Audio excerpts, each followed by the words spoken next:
नमस्कार साथियों, अखिलेश एजुकेशन जौनपुर में आप सबका स्वागत है। मैं अखिलेश कुमार। आज हम आप सबको बताएंगे कि फार्मिंग सिस्टम क्या होता है। आखिर फार्मिंग सिस्टम में शूद्र को प्रताड़ित क्यों किया जाता है।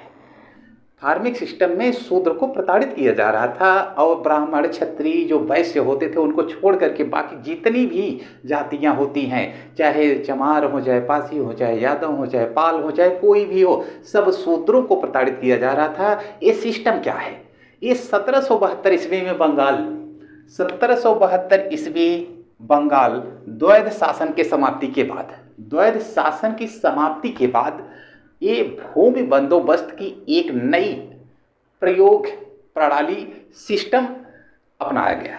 ये किस लिए अपनाया गया? इसलिए अपनाया गया कि इससे इस बंदोबस्त इजारेदारी बंदोबस्त का एक प्रकार का ये बंदोबस्त भी माना जाता है। और ये इसलिए बनाया गया कि जिससे कंपनी यानी उस समय ब्रिटिश का शासन था।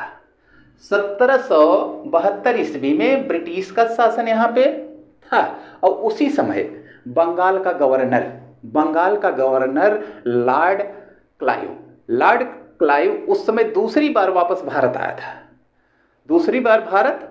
आया था और उसी समय ये फार्मिंग सिस्टम लागू की गई थी।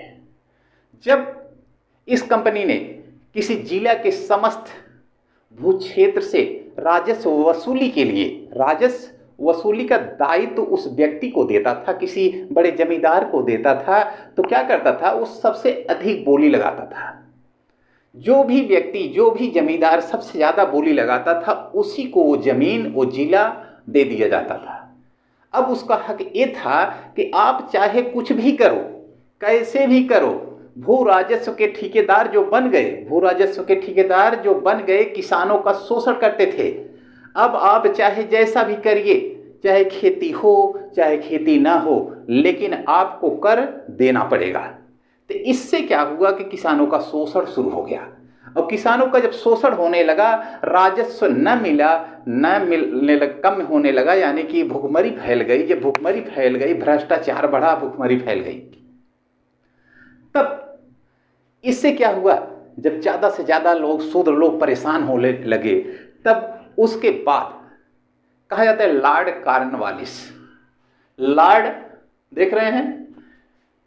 लॉर्ड कॉर्नवालिस इस 1790 ईस्वी में भारत आया।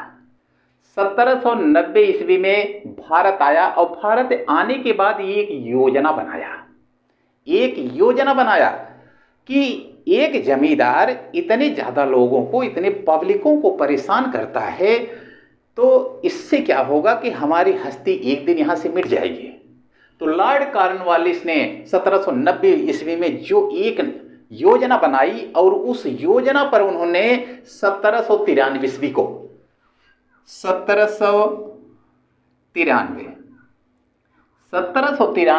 को इन्होंने यह अस्थाई बंदोबस्त, ध्यान दीजिएगा, ये परीक्षा में कई बार पूछा गया है।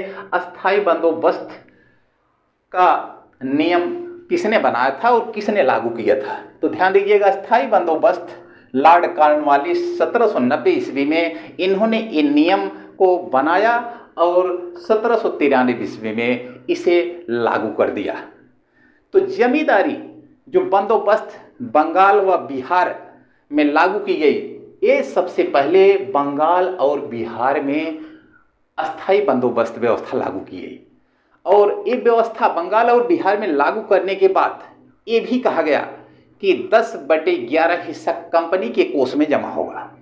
10/11 भाग कंपनी के हिस्से में, कंपनी के कोष में जमा किया जाएगा।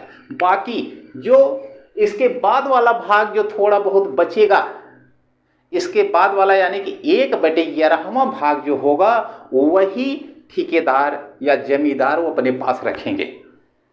तो ये जमींदारी अगर उस समय अगर आप इतना नीलामी का रकम अगर इस सरकारी कोष में, ब्रिटिश के कोष में नहीं रखा जाएगा, तो उसकी जमींदारी नीलाम हो जाएगी। इतना सख्त, जब लॉर्ड कॉर्नवालिस ने इतना सख्त बंदोबस्त तैयार किया, तो जमींदार इससे क्या हुआ? घबराने लगे। जो शूद्रों को परेशान कर रहे थे, प्रताड़ित कर रहे थे, उनको हमेशा दबाव बनाए रहते थे, अपने घर बुला करके काम करवाते थे, काम करवाने के बाद भी उनको भोजन पानी नहीं देते थे। तब इस व्यवस्था से, अस्थायी बंदोबस्त व्यवस्था से उनके ऊपर कुछ प्रभाव पड़ा और उनको ये भी जिम्मेदारी दी गई थी, अगर निश्चित समय तक अगर इसका निश्चित समय तक अगर इस अवधि तक ये 10/11 भाग अगर ब्रिटिश कोष में नहीं जमा किया गया तो नीलामी कर दी जाएगी और आपके ऊपर आरोप लगाया जाएगा कि पूरा जुर्माना 1 साल का जमा कीजिए। तो साथियों, लॉर्ड क्लाइव बंगाल का गवर्नर, इसने ज़्यादा से ज़्यादा पैसा कमाने के लिए ये फार्मिंग सिस्टम का प्रयोग किया था। लेकिन इसके रचयिताकार वारेन हास्टिंग है। इसके रचयिताकार, फार्मिंग सिस्टम के रचयिताकार वारेन हास्टिंग हैं, ध्यान दीजिएगा। और इसको समाप्त करने वाला जो अधिकारी कहा जाता है ये है लॉर्ड कॉर्नवालिस, जो 1790 ईस्वी में इन्होंने एक नियम बनाया, एक कानून बनाया और उसे 1793 ईस्वी में लागू कर दिया। तो दोस्तों, ये फार्मिंग सिस्टम जो होता है इसमें किसानों से काम करा जाता है और काम कराने के बाद भी उसे खाने भर का केवल देने के बाद बाकी सब जमींदार अपने पास रख लेते थे और किसान भूखा तड़पता रह जाता था। लेकिन ये सिस्टम, इसीलिए फार्मिंग सिस्टम को समाप्त करके तब अस्थाई बंदोबस्त लागू कर दिया गया। अस्थाई बंदोबस्त में किसान सुखी, बहुत ज़्यादा सुखी तो नहीं लेकिन सुखी रहने लगे। कहा जाता है कि अंग्रेजों के समय में जैसे भारत के लोग गुलाम थे, आज भी भारत देश आज़ाद होने के बाद भी आज भारत देश धर्म के बंधनों में गुलाम हो गए हैं। आज भी नहीं स्वतंत्र थे और पहले भी नहीं स्वतंत्र थे। आज इसलिए नहीं स्वतंत्र हैं कि वो धर्म के बंधनों में बंधे हुए हैं। कोई कहता है कि वो फला जात क्या है, कोई कहता है फला जात क्या है। तब भी नहीं स्वतंत्र थे, आज भी नहीं स्वतंत्र हैं। डॉक्टर भीमराव अंबेडकर ने जो नियम बनाया, जो संविधान में उन्होंने अपना मौलिक कर्तव्य, मूल अधिकार दिया, उसको संविधान में रखने से आज के नागरिक को इतना ज़्यादा संतुष्टि मिल रही है। लेकिन फिर भी जातियों से लोग बंधे हुए हैं। यानी कि भारत देश आज़ाद हुआ है लेकिन उनका मन आज़ाद नहीं हुआ है। यानी कि धर्मों की जातियों में उसी में जकड़े हुए पड़े हुए हैं। तो साथियों, ये हम आपको बता रहे थे कि फार्मिंग सिस्टम किसके ऊपर लगाया गया था। ये शूद्रों के ऊपर लगाया गया था। और ये फार्मिंग सिस्टम क्या है ये भी हमने आपको बताया। दोस्तों, फिर अगले वीडियो में आपसे फिर मिलेंगे। जय हिंद।